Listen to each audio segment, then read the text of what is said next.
The final challenge for the Kingslayer seal is the hands-off challenge at Oryx, so let's get into it.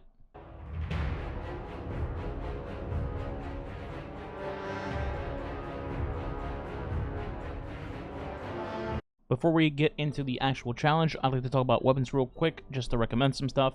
First up, for your energy, I recommend you take a bow and anything like an SMG into the fight.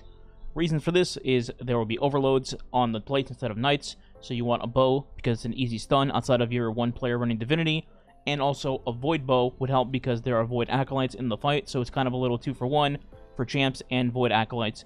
Then, if you'd like, you could switch to an SMG afterwards because it still keeps the void portion if you run funnel web, but also if you'd like, you could run something like Icarus SMG because the Light Eater Knights will be arc shields, and you can blast them off with an arc SMG, so you could do a little hot swap, and that's the two kind of weapon types I'd recommend for that. Now, speaking of the arc knights, you could actually just run Arbalist for that part and just break their shields in one shot, and obviously RB is decent damage on its own as well. You could break the acolyte shields with this as well, but that'd be kind of a waste of ammo in my opinion, hence recommending the bow slash SMG combo.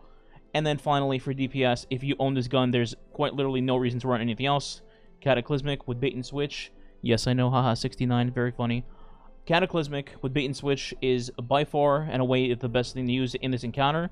If you have other linear fusion rifles that you have and you don't own a Cataclysmic with bait and switch, feel free to use any of those, they're fine.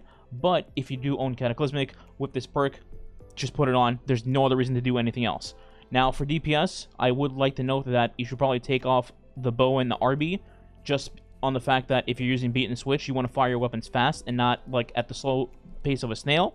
So in that case, you can put on something like this, and I'd put on Aggers. Both Aggers and SMG shoot fast, so that'd be fine for DPS on Oryx.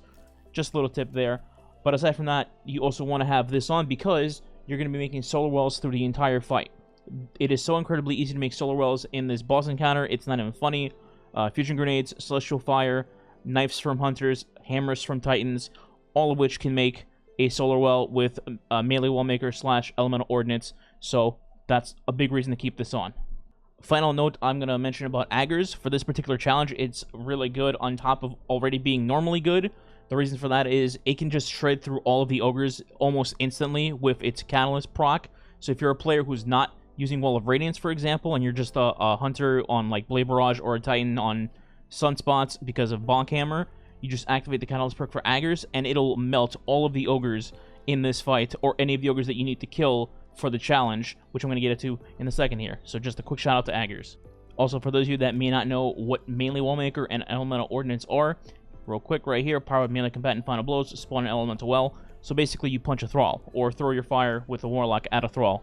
Easy kill, there's tons of them. Then for elemental ordnance, you got defeating a command with a grenade spawns an elemental well that matches your subclass type. So literally anything. Solar grenade, fireball grenade, fusion grenades, blah blah blah. Same thing. You hit a thrall, they're dead, instant solar well, easy. So the hands-off challenge is pretty simple. You cannot kill the same ogre or the same knight more than one time during the entirety of the fight until you either kill Oryx or you wipe and you restart.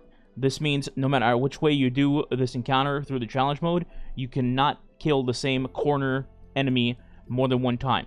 So if you go top left for an ogre and you kill the top left ogre, you can never kill that ogre again. And if you kill the corresponding knight, which would be top right, diagonally spawning, then you can never kill that knight ever again either.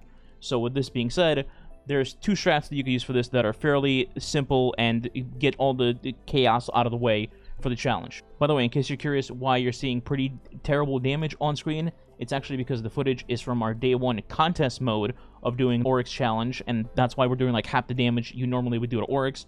Don't worry about that. The encounter is literally the same on master mode, other than the fact that there's overloads on plates instead of knights like I mentioned earlier.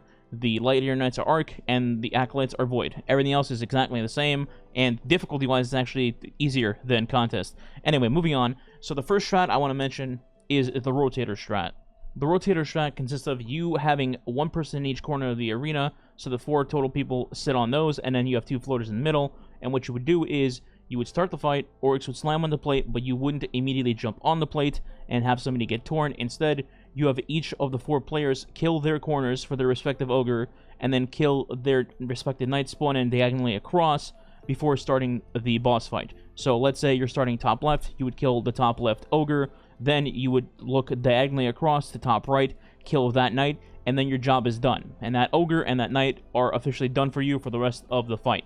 Everybody else does the exact same thing, and then once you're winding down to killing everything, then you have a player jump on the plate that Oryx slammed, thus starting the whole Torn Run Relic encounter portion of the boss fight.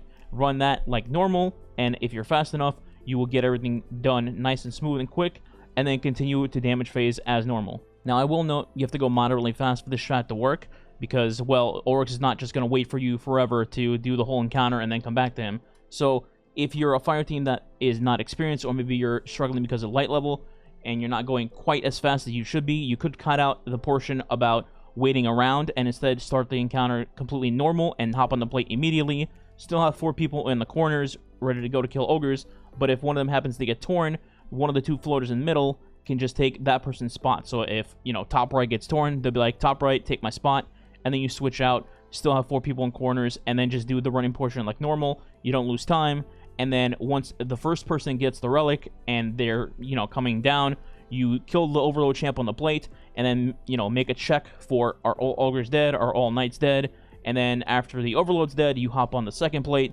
continue running like normal, do the second run, and then the third run, and then you get the damage phase as normal. Now, the other strategy, I don't really have a name for it, but let's just call it the 3-man strat, or the carry strat for Sherpas, if you will. This strat consists of only using really 3 people to control the narrative of the hands-off challenge. So what you would do is, you apply the same logic with stepping on the plate or not stepping on the plate with this strat as well. You could not step on immediately and get everything over with before doing the running, if you're fast enough, or you can just do the traditional method of getting on immediately and then seeing who's torn. Either way, the idea would be that you have player 1 start on the top half of the arena and player 2 start in the back half of the arena, and they both take care of their 2 ogres and their 2 knights. And then the idea would be is you would get the damage phase, and then next round, round 2, you would swap positions. So player 1 would go bottom, player 2 would go top, and you'd be killing the other 2 ogres and knights in your positions, never touching the same ogre twice.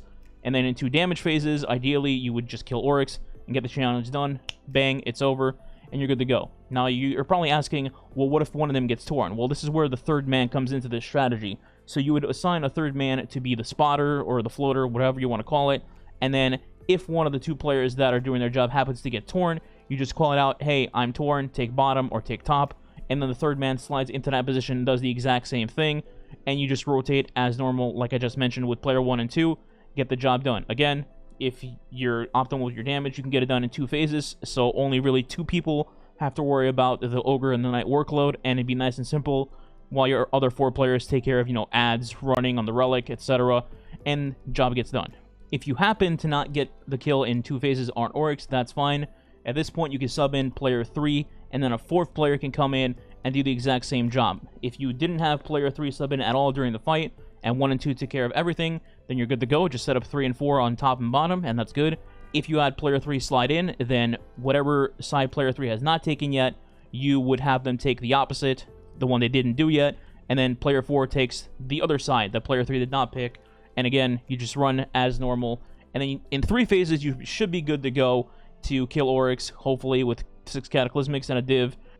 For Final Stand, if you want to be cautious, just have anybody who has not touched an ogre shoot the last 2 ogres for Final Stand, or shoot the 1 ogre for Final Stand, if you can kill Oryx in that 1 bomb instead of 2. And then the challenge is done.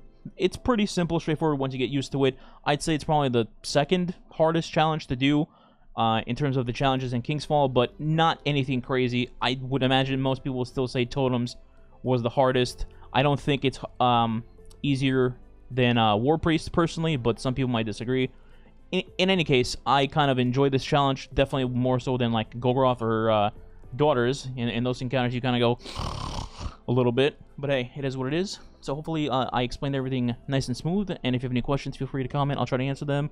Other than that, if you enjoyed the video, a like, share, subscription would be much appreciated for the channel. Hit that notification bell for more videos. I'm going to be doing lots of Festival of Lost nonsense today as well on stream, which you can catch in the description, twitch.tv/SneakyBeaver.